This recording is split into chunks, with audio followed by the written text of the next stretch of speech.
Welcome to CSIS Online. The way we bring you events is changing, but we'll still present live analysis and award-winning digital media from our Dracopolis Ideas Lab. All on your time, live or on demand. This is CSIS Online.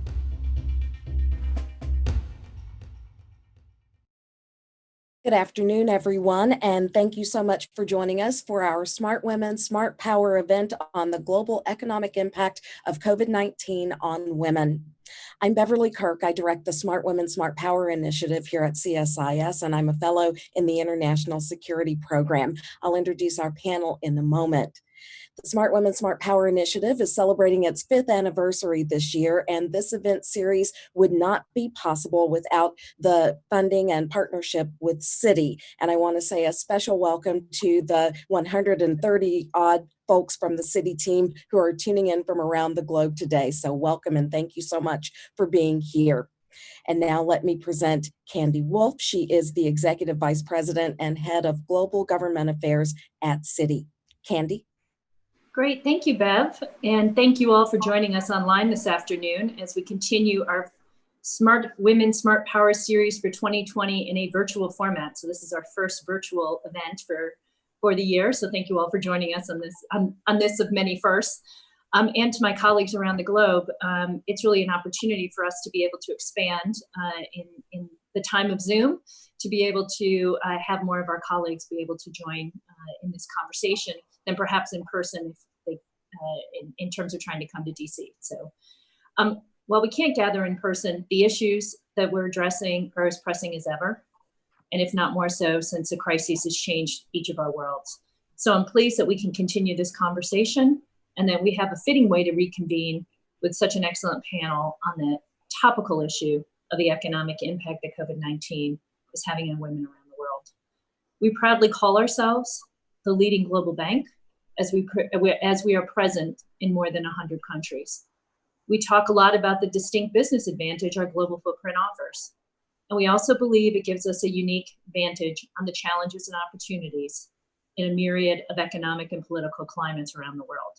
That's proved to be particularly true as we have tried to navigate through COVID-19, as we saw the virus move around the globe, impacting our colleagues and our clients in Asia before it landed in a big way here in North America.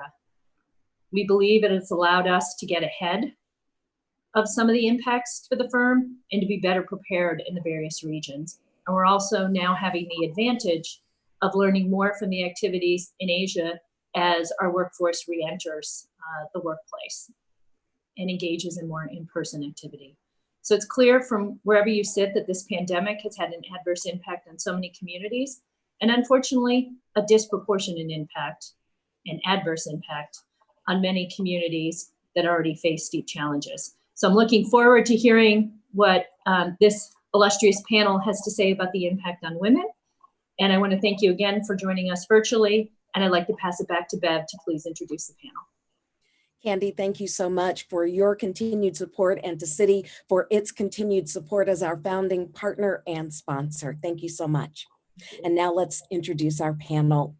Jennifer Klein is Chief Policy and Strategy Officer at Time's Up and develops and directs Time's Up strategy and advocacy across public policy, private sector, and culture change work. She has also served as a consultant to nonprofits and foundations on domestic and global women's issues and has taught at Brown University's Watson Institute for International and Public Affairs, Yale Law School, and the Georgetown University Law Center.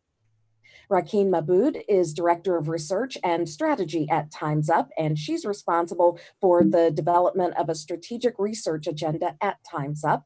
She is an expert on the 21st century workplace and the way in which policy choices intersect with gender and race, as well as social and economic inequalities.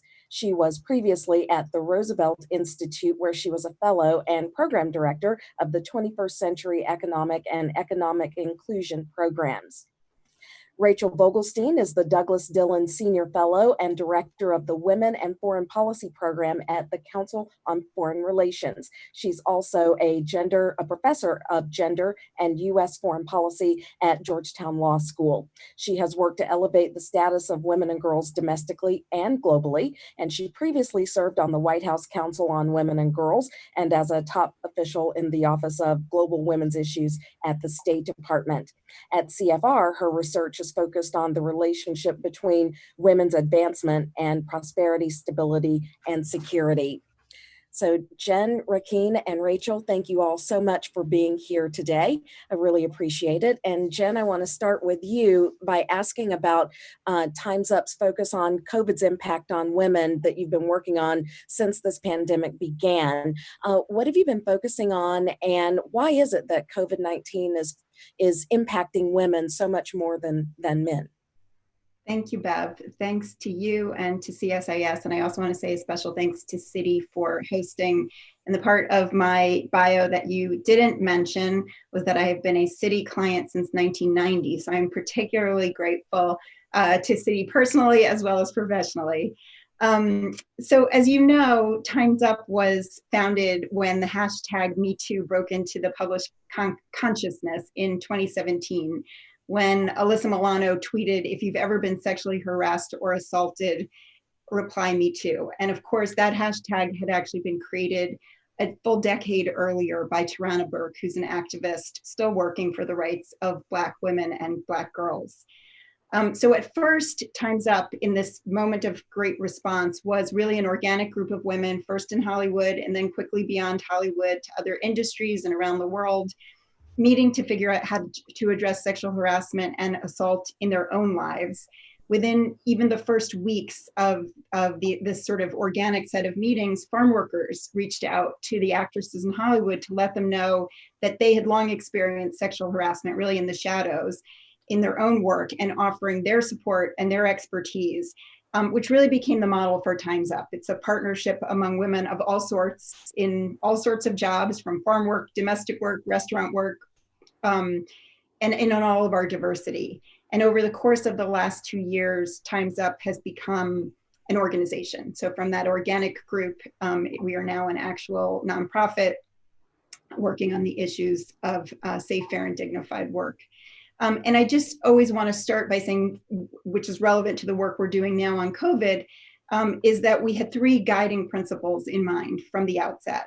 First is that sexual harassment is both a cause and a result of a power imbalance at work. So if you want to address it, you need to address that power imbalance. So our vision, the vision for our organization, is safe, fair, and dignified work. And while we work on preventing sexual harassment and protecting workers when it happens, we also work on stopping all forms of discrimination and on ensuring equal opportunity for all workers. And that means working on a range of other issues, including equal pay, caregiving, and a range of economic issues that have historically prevented women, particularly low-paid women and women of color, from having that equal opportunity at work. Second, we think of our work in an intersectional way, for the obvious reason that humans aren't one thing. We all have overlapping identities, and those identities may bring overlapping discrimination or oppression, and that is core to the work that Time's Up does. And third, while law and policy matter, and I'm a lawyer myself by training, and it's what I've spent the majority of my career working on, so do the private actions of companies and other organizations, and so do the social norms and culture we live in. And norms can change. We've seen that in recent weeks, really over almost what feels like an opening or a change on people's perceptions of Black Lives Matter. We saw that in spades when the LGBTQ plus community brought forward the issue of same-sex marriage, and within a decade, the norms changed in terms of public support for same-sex marriage. But that's the hardest piece. So we also really try to squarely focus on that culture shift. So how has our work changed during COVID-19? What we've all seen and lived in the last few months is both the health and the economic aspects of this crisis. And that has really only magnified and exacerbated the gender and racial equality that has long been built into our health and economic systems. So we've been long dedicated, and we'll talk a lot more, I know, today about ending both structural gender and racial barriers, and this work is even more timely and more urgent right now. So what we've been doing is, again, within those three buckets of issues that we work in terms of public policy, we've been focusing here in the United States on trying to change the policies that we need, things like paid sick days, which were so obviously missing as this country began to face this crisis and would have benefited women and their families, but also the ability to respond effectively to the pandemic. So as Congress here continues to navigate and negotiate over response packages, we're integrally involved in ensuring that the needs of women are recognized and met. We're also highlighting the experiences of women on the front lines in healthcare and other essential jobs. And finally, in the private sector, we've really tried to provide some very practical tools for companies, both as their workers are out, as their workers who are essential workers remain in the workforce, and as many employees return to work, to make sure that they do so in a way that prioritizes equity and inclusion and diversity, which we know, again, is not only good for their workers, but it's also good for the companies. And let's talk about the specific question of why COVID is affecting women more broadly than men. The US has been in a recession since February, and I read where Nicole Mason, who's the president of the Institute for Women's Policy Research, has called this, if I can pronounce it correctly, a she session, because it's been so much more difficult for women. Is it right to call it a she session? One of the statistics that came up was 55% of those who lost jobs in April were women. So is that because women are typically in frontline jobs that where they might be the first ones that were laid off because of closures of business because of COVID? Yes, all of those things. And I'll talk a little. I know my colleague Rakeen has also a lot to say on this topic as well. I think there's a number of factors. You've touched on some of them. The first are that women workers have literally been on the front lines of the fight against COVID. So if you look at the percentage of healthcare workers, 80% in the US of healthcare workers are women. 83% of workers who provide social assistance, so that's things like childcare and emergency services, all of which have always been essential, by the way, but people are really recognizing and literally calling these essential workers. Globally, according to the ILO, women make up over 70% of healthcare workers, including those who work in healthcare institutions. So again, this is a global phenomenon, not just a US phenomenon. And women dominate a lot of the occupations where they've been the most vulnerable to literally getting sick and spreading the disease to other people. So things like flight attendants, nurses, personal caregivers. So women have literally been at the front lines. They're also sadly been at the front lines of unemployment. So as you've noted, this is the worst unemployment rate we've experienced globally in decades. The jobless totals range. The World Economic Forum has 30 million in the US, 1.76 million in Japan, anywhere in between. Here in the United States, 60% of the jobs eliminated in the first wave of pandemic cuts were held by women. And even as you've seen unemployment, slightly tick up, employment slightly tick up in May here, that's not the full story. So, first of all, there's been a huge loss of jobs. Over 20 million jobs have been lost and only 2.5 million are back. But even that job gain has largely benefited white workers. And if you look at the Black unemployment rate, it's incredibly high, including in May, as unemployment actually inched downward by 1.4 percentage points. Unemployment for Black women actually ticked up by a small amount, but it still ticked up. And again, the phenomenon is global as well as domestic. In the informal, around the world, women disproportionately work in the informal sector, which has been very hard hit. So, as you saw, in Asia, women bore the brunt of widespread job cuts in industries like textile workers.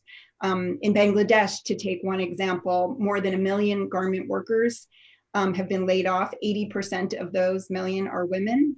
And the ILO has warned that nearly 1.6 billion workers in the informal economy have experienced a sharp decline in working hours due to COVID-19, and that can really destroy livelihoods. That's the difference between subsistence and not.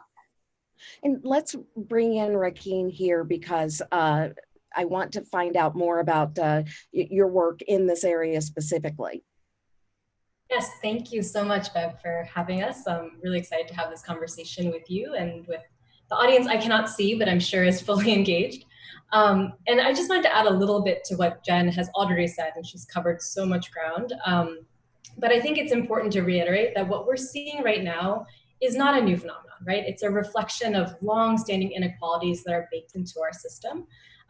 As you said, Bev, of the 20.5 million people who lost their jobs in April, more than half of those were women. And the cuts started in sectors that disproportionately employ women and have historically done so. So sectors like leisure and hospitality, like retail, health, and education. And what I think about a lot is that all of this means that the workers who are going to have the hardest time bouncing back when we are in a recovery period are these workers who have always been vulnerable, right? Women workers, workers of color, people in very, very low paid jobs. And I think it's also important to note that unemployment and the labor market, it's an important part of the story, but it's only one part of the story. We talk a lot about how many jobs, but we also need to think about what the quality of those jobs are. Do people have stability and security? Can they go to work and expect to have, a stable schedule as they try to arrange childcare? People are multifaceted beings, and their well-being is not just dependent on their job. And I think just again to reinforce what Jen has already put out there, in this period now, as schools and daycares are closed, women are taking on a huge amount of unpaid care work. This has always been the case, but definitely the dial has been turned up in recent weeks and months. And also, women of color comprise the vast majority of frontline workers, which means that they are taking on significant health risks just to stay financially afloat. So all of this, when we take a step back, means that in this pandemic moment, we have almost an opening. We have an opening to see these issues for what they are and what drives them. And that means that we have an opportunity and a responsibility to really center these most historically marginalized in our policymaking, to acknowledge that women's labor has long been undervalued and it's not just a new phenomenon. So I'm throwing that out there, and hopefully that we'll get into some of the more policy-specific conversations in the going forward in this conversation. And before I bring Rachel in, I just want to follow up, Rakeen, because you raised the issue of the underlying issues that are behind what we're seeing right now, specifically sexism, racism, and that you've said that COVID-19 just exacerbated these issues as they've come forward in this situation. So what do we as a collective country, government, trying to address these issues, what can be done? Because those underlying issues, as you said, they've been there for a long time and they haven't gone away. They're not going away. But in this moment, what can be done to address them? I appreciate you asking that question. It is a massive question that probably requires we could talk about this for 2 days, right? But especially right now, as we're seeing the COVID crisis play out, economic and health crises associated with that play out, the Black Lives Matter movement and social uprisings play out. I think we are really truly seeing the entrenched racism and sexism that have long held women back in the US. And I'm going to focus this comments kind of on the US because it is so salient right here, right now. So I think a lot about institutionalized sexism, which is this idea that those who have historically held power designed a system that inherently holds women back. And so what results is a vicious cycle where women don't have access to the resources or the power to generate change to break that cycle. And that cycle is exacerbated for women who sit at the intersection of multiple oppressions, such as racism or ableism or xenophobia. And if we really want to achieve true gender equity, it means we need to disrupt this cycle. And first, it means we need to understand this cycle. So just to give a really quick example where I think it really, this vicious cycle I'm talking about really shows up, is thinking about childcare or caregiving more broadly. So caregiving, especially in the US, has its roots in the forced labor of enslaved Black women. And that is a thread that we see continue today in our care workforce that continues to be predominantly comprised of Black and immigrant women, whose labor is still very undervalued and undercompensated. So what this means is that these historical roots mean that our society ends up thinking about childcare as work that should be unpaid or underpaid, right? And that in turn leads to a lack of investment in public childcare policies, which both keeps women at home to do a disproportionate amount of unpaid labor, but also pulls women back from holding the power that they need to advocate for the systemic solutions, to really, go forth and change the policies, change the practices. These narratives have become so ingrained that its gendered and racialized starting points are basically invisible. So it almost seems like what is has always been and always will be, although that's not true, right? And so to get to your question, which is what do we even do about this? We need to do so many things. We need to think more creatively about power, what it is and who it is held by. We need to push for cultural change and a change in social norms that truly, values women and their work. We need to center those who have historically been left out of change, which are predominantly those who are at the intersection of multiple oppressions and historical oppressions. And we need to change policies and practices in the public sector, in the private sector, government policy, in companies to give women the tools that they need to thrive.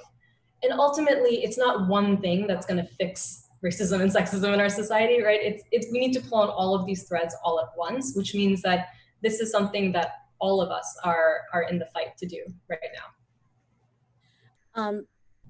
Jen, before I come back to you, let me come back to you and then Rachel, I'll loop you in.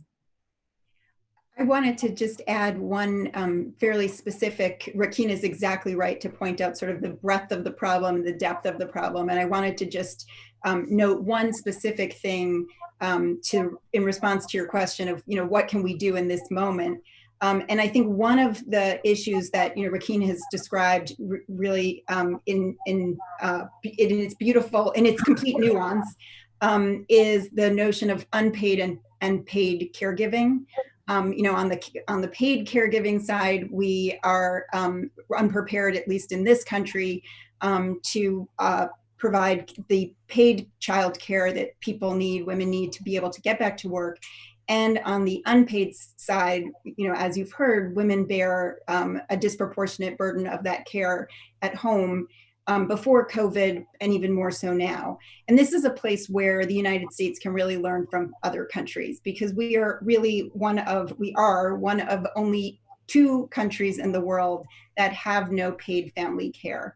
And as we've seen this epidemic unfold, while it has been obviously economically devastating around the world, we've been particularly unprepared because, as I said at the outset, we don't have paid sick days. So many people who should have been staying home, who needed to stay home for their own care, to care for their families, but also for public benefit, were unable to do so. We don't have paid family and medical leave. And only 19, as a result of it not being a national public policy, only 19% of Americans have access to it. And what we've seen in recent days is how essential those policies are. So I think one really important step, and as I said, one place where we can learn from other countries. I mean, you've seen countries step up, even the ones that have good childcare systems have added to those childcare, to the care systems that are in place. So I think that's a good tangible place to start. And you brought up policy, and I want to bring in Rachel on this issue because there were a lot of lessons when we had the Ebola crisis a few years ago, about how to handle, how not to handle a pandemic like COVID-19. But one of the major lessons was using a gender lens in creating policy. And I know this is an area where you spend a lot of time researching, writing, and thinking. So how can we bring in that gender lens on creating policies that will address issues like childcare, like healthcare, as they specifically relate to women? Bev, thank you for that question, for hosting this important conversation. It's a pleasure to join you and my fellow co-panelists, and I'm grateful to Citi as well for sponsoring this talk. I think when Rakeen said earlier that there is an opportunity that is born out of this crisis, that's exactly right, and there's also a risk. The opportunity is to address some of the structural barriers that you've heard Jen and Rakeen talk about that are endemic, not only here in the United States, but in countless countries around the world, whether it's pay inequality, the concentration of women in low-wage work, the disproportionate burden of unpaid work for women, the harassment and discrimination that women too often face in the workforce. All of those structural barriers undermine not only women's economic participation, but also economic growth. And so in a moment where we are facing a national and global economic crisis, we have the opportunity to address some of these structural barriers that predate this crisis, but certainly serve to exacerbate it. And I think there's also a significant risk that if we fail to address these structural barriers that have really been laid bare by this crisis and this moment, that we will undermine the recovery I know that all of us so desperately want to see economically, from a health perspective and otherwise. And there are a number of countries where we have seen leaders elevate the importance of gender equality to achieving important national and international goals like economic prosperity and stability. Back in 2014, the then Foreign Minister of Sweden, Margot Wallström, introduced the concept of feminist foreign policy, and that was in the country of Sweden, where there was also a domestic focus on gender equality. And the recognition was between the link that we see with respect to women's status in society and women's ability to participate economically, politically, and socially, and strong, important outcomes that we see in terms of economic growth and stability. And since 2014, there have been a number of other countries that have explicitly adopted this notion of incorporating gender equality into economic, security, and foreign policy strategy. We've seen the Mexican government most recently adopt that approach, as well as the French government and the Canadian government. And I think there's a lot for the United States government to learn from the approaches that we've seen put into place in those countries. Let me follow up on what other countries are doing in terms of their focus on a gender lens. I know that the term feminist foreign policy and that has gotten a lot of attention, but are there other lessons that the United States should be paying attention to in terms of specifically looking for ways to help women recover once this crisis ends, whenever that time is? But at some point, there will be an end, or at least I think we're all hoping there will be an end. But what are some of the gender lens focused policies that we should be thinking about to help women bounce back? Well, one issue that has really risen to the fore and ought to get more attention, I think, from governments and from workplaces is the issue of gender-based violence. So, we certainly know that this pandemic has forced millions to work remotely, essentially turning their home living spaces into offices. But while staying at home may protect employees from contracting coronavirus, it leaves many unprotected from the scourge of domestic violence. So we've seen data from a range of countries showing a disturbing increase in gender-based violence. In France, for example, we saw reports of domestic violence increase 30% after the country's lockdown took effect. in March.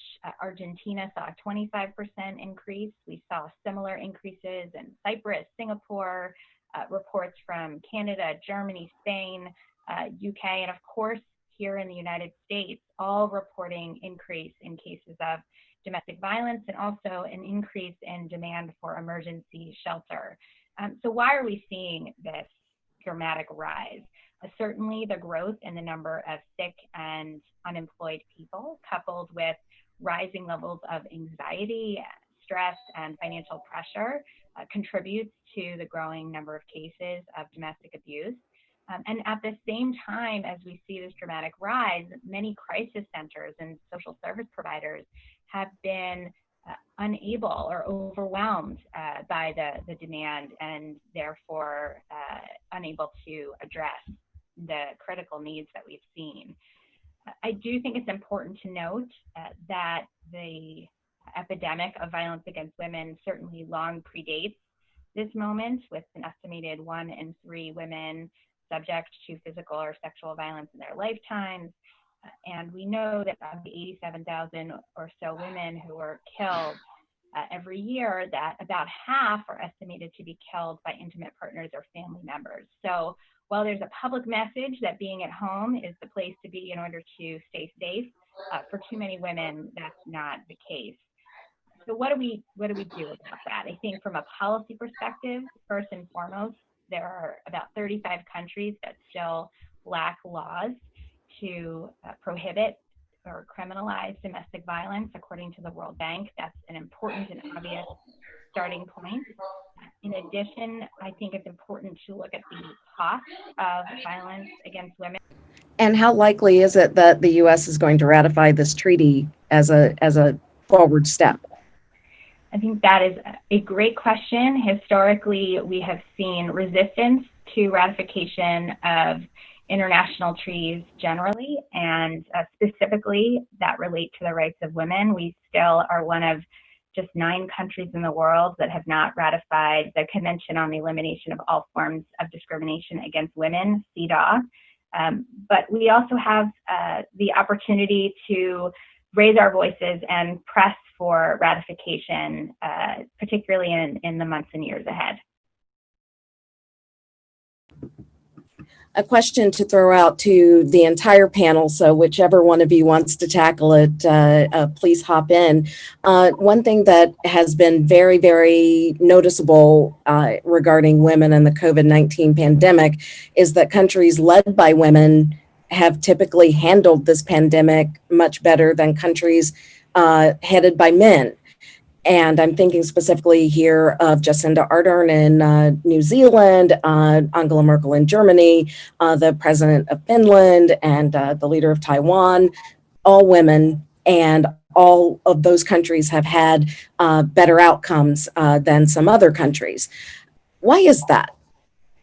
This is a fascinating question that I'm glad to speak to. At the Council on Foreign Relations, where I lead the Women in Foreign Policy program, we have created a Women's Power Index where we evaluate countries based on their progress in electing and promoting women's leaders, and also evaluate the difference it makes to have women in power.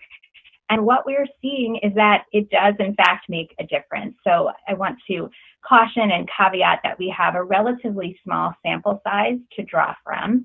We currently have 19 women who are heads of state or government around the world. That's out of 193 countries. So you can hear from those statistics that women are dramatically underrepresented as leaders of nations around the world, and that's a statistically small group. But with that caveat, some of the evidence and the analysis that we've seen suggests that female-led countries in this pandemic have fared better in terms of the absolute number of COVID-19 cases and deaths, with male-led countries having almost double the number of deaths as female ones. So why is that? There are a few issues that have risen to the fore as analysts have studied this. The first is that female-led countries were countries in which lockdowns went into place much earlier as compared to male-led countries, which helps those countries become more effective at flattening the epidemic's curve. And that quick implementation of social distancing plans also were incredibly important. And we've seen those two phenomena in several countries led by women, including Germany, Iceland, Finland, Norway, Denmark, New Zealand, also Hong Kong. But there are also some common traits that we've seen among many of the leaders of these nations that have had a strong response to COVID-19, many of whom have characteristics that are traditionally seen as quote unquote feminine and are often not associated with what we think of when we think of leaders. And I'll just list out a few of those. The first is solidarity and compassion. We saw women leaders promoting solidarity in the face of this challenge and compassion for those who fell ill, as opposed to focusing on finding blame for the cause of the crisis. Cooperation and openness. We've seen that women leaders in this crisis and in others have been willing to listen to a range of different voices, thereby limiting the risk of so-called groupthink. Risk aversion. Interestingly, there's a tendency to think of women as risk averse, but what the research shows is not that women are risk averse, but that they are more risk averse when it comes to human life than they were recently in this crisis with respect to economic outcomes. So because women leaders tended to be more risk averse in terms of health and protection of human lives, we saw a really strong response. And we also saw that the male leaders on average were more likely to be risk averse when it came to the question of economic health. Interestingly, the places where women took action that was more risk averse in the area of human life may ultimately be the nations in which the economy will reopen sooner. So, this is an ongoing situation that we'll certainly continue to study. But I think the bottom line here is that the research we have, not only from this crisis, but from the last 25 years where we've seen the rate of female leadership increase, suggests that women's leadership does make a difference, not necessarily that it's better, but that we see improved outcomes when we have a diversity of information and characteristics at the table, as opposed to a monolithic group. Rachel, important moment maybe to point out, as Rachel's talking about, the importance of women's leadership, that we are celebrating this year the 25th anniversary of the Beijing Conference on Women. And what we've seen as you analyze trends, where we've made progress and where there's a lot more progress to go, as we think about COVID and as we think more broadly about the march towards gender equality. Interestingly, we've seen progress across the board, obviously not there entirely and not there for everyone, really important to point out, but on issues like health and education, sort of the human capital, we have seen tremendous progress really around the world. But where we really see progress still lagging is on economic and political participation. Again, the story is way more nuanced, obviously, than that, but I think it's a good moment to point out that as we're seeing the importance of women's leadership, both in the economic sector and in the political sphere, that it's a good time to recommit ourselves to persist in making progress in those areas. I couldn't agree more, Jen and Rachel, and I think it's important to recognize the power of women's leadership. I used to work at the Roosevelt Institute, so to put that hat on for a second, we say often that who writes the rules matters, and who's at the table matters for how issues are framed and how issues are taken up. I think a really good example of this in the US context is the issue of Black maternal mortality. Black women are 2.5 times more likely to die in childbirth than white women. And this is not an issue that only affects low-income Black women, but Beyonce, Serena Williams, really high-profile, wealthy women with good healthcare have well-publicized experiences of this issue. And without Black women at the table ensuring that structural barriers that they face are addressed, we wouldn't be able to combat them. So just to give a quick example, it was only last year that Black women in the Congress founded the Black Maternal Health Caucus. to address Black maternal health mortality through policy solutions. And so putting Black women in charge not only put the issue on the table, it reframed the issue to incorporate and directly challenge the racism and sexism that no one policy solution will ever be able to address. And I think it really speaks to how important women's leadership is as a starting point in breaking that vicious cycle we started this conversation with, right? Because it's not just women leaders who are going to be able to make wholesale change, but it also requires rethinking where power is held and making sure that single moms, Black and Latinx women, other women of color who have always been working, have always been in need of solutions, have the voice and power to advocate for their issues and the issues that that have long been suppressed because of the way our society is set up. If I could just jump in and return to where Jen started in the beginning of the conversation, recognizing that many of the challenges that we see in the workplace derive from the power imbalance between men and women, as well as power imbalances across a range of other factors. And note that we actually have a target to shoot for in terms of increasing women's leadership and representation, because the socials tells us that when women make up a critical mass of about 30% of, let's say, a legislature, a boardroom, think of other areas where leadership is important, they are more likely to challenge established conventions, and we start to see differences in policy agendas. So we see that, for example, the tendency towards bipartisanship increases when women are at the table, and certainly when women are at the table at that critical threshold of 30% or more, that female lawmakers are more likely to advocate for policies that advance equality and social welfare, education, and health. And certainly when it comes to health, that corresponds with what we've seen in this most recent crisis. And we also see that women's proportionality in representation promotes stability, that when women's parliamentary representation increases, a country is almost 5 times less likely to respond to crises with violence. And so, while addressing the full constellation of barriers is certainly a big task, as Rakeen rightly notes, we do have a sense of kind of where we're seeking to go to see some of these changes realized, and that 30% threshold is a great starting point. Before I ask my next follow-up question, because there's something about the power imbalance I want to pose to the panel, I do want to invite audience members. You can submit questions through our website. There's a little tab called Ask a Question on the CSIS event page. And if you have a question for the panelists, please submit it there. And while you're thinking of your questions, I will ask this question to follow up on the power imbalance. We've talked all about how COVID is disproportionately impacting women. So what's the role for men in helping to alleviate the power imbalance and address the issues that are systemic that have been raised in this conversation?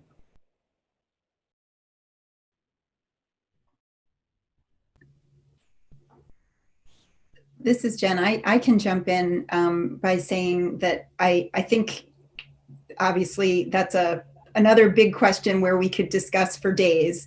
I think one important thing to point out, I actually started working on these issues a very long time ago during Clinton administration when I was working for the then First Lady, Hillary Clinton. And I always noted that people referred to these issues that we worked on. So things like pay equity, at that point it was family and medical leave,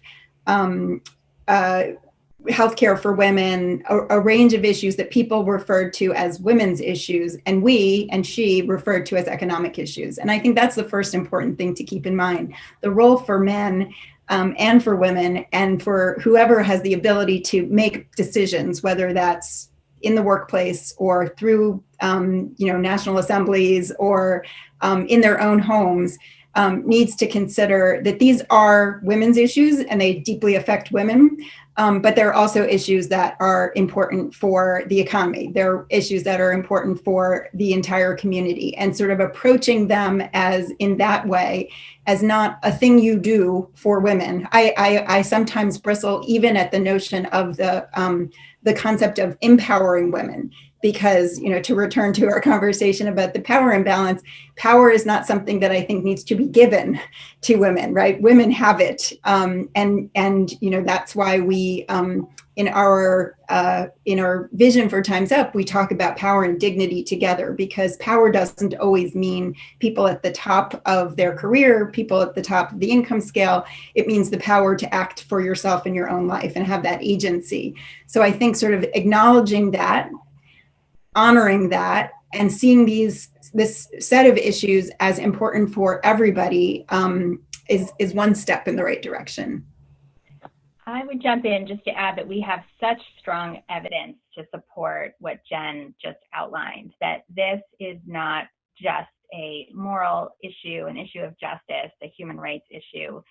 The evidence really shows that this is an economic imperative, it's a strategic imperative, and that men and women alike should care about it as a result. Just take the economic effects of the structural barriers that women face in the workplace.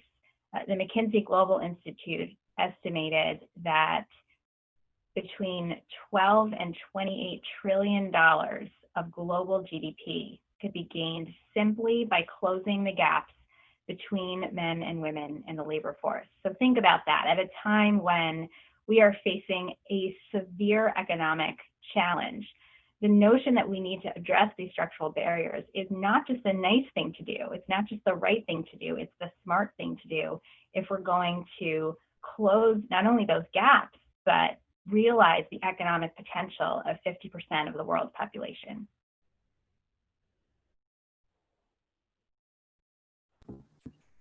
There we go. Looking ahead, what concerns you about the next wave of COVID-19 as it relates to women in the workforce and women in various economic situations? Some folks say that we're still in the first wave. We've just had a spike, but there are concerns that later in the year, there will be another wave of this pandemic to hit. Are there specific issues, concerns that you have that are related to women, since women have been disproportionately impacted already in this pandemic? I mean, childcare is huge. We still have, you know, schools and childcare centers are still largely closed, and we are starting to be asked to go back to work. And parents are in a bind, right? How do you go back to work to provide for your family, to provide for yourself when you don't have childcare? And I think that is one massive issue. And just more broadly, I think we're seeing women in particular being forced to make trade-offs between going back to work, risking their health, and providing economic stability for themselves and their families. And these are trade-offs that we have to think about in our policy responses, because otherwise we're going to end up recreating the same systems that have always, you know, had women fall through the cracks. And this is certainly true, more true than ever, for women who are in low-paid jobs, women who are in hourly jobs or temp jobs, and women of color who are disproportionately represented in some of those in some of those more precarious jobs and work. And I would just add to that, and I'm actually repeating things that Rakeen have taught me. But, you know, if you think about low-paid women workers in particular, they have very little in the way of savings to start with. So even as we see people beginning to go back to work, first you need to pay attention to who is going back to work, and then to the quality of the jobs they're going back to. But the other thing is, it's harder to recover, you know, to return to your use of the word she-cession, right? It's who's losing the jobs, what kind of jobs they're losing, but also what do they have by way of sort of a cushion. And for so many women workers, particularly the lowest paid, it's much harder for them to weather these economic shocks. And I think that's what we'll be looking for again in this next wave. And we have a couple of questions from the audience that I want to get in here. First from Jessica Robinson, the International Fund for Agricultural Development. How can women be put into or voted into leadership roles when much of the society sees women as inferior? And how can women, whether it's women of color, disabled women, transgender women, create leadership roles and make a difference without depending on society to, you know, allow them to be in these positions? I would happy to address that. I think that we've actually seen over the last 4 years in particular, but even going back farther than that, a dramatic increase in the number of women who have been willing to step forward and run for office, not only in the United States, but in countries around the world. Just staggering increases, sometimes upwards of 200% increase in women's candidacies. In countries outside of the US and Western Europe, we've seen this in South Asia, we've seen this in the Middle East and North Africa. The number of women who are in the face often of dangerous conditions and sometimes violent oppression, the number of women who have been willing to step into the public sphere and put themselves forward for leadership positions is really staggering. And I recently wrote a piece about this in Foreign Affairs that recognizes that we have seen, because of that increase in candidacies, rise in women's political participation, not only at the head of state level, but at the parliamentary level.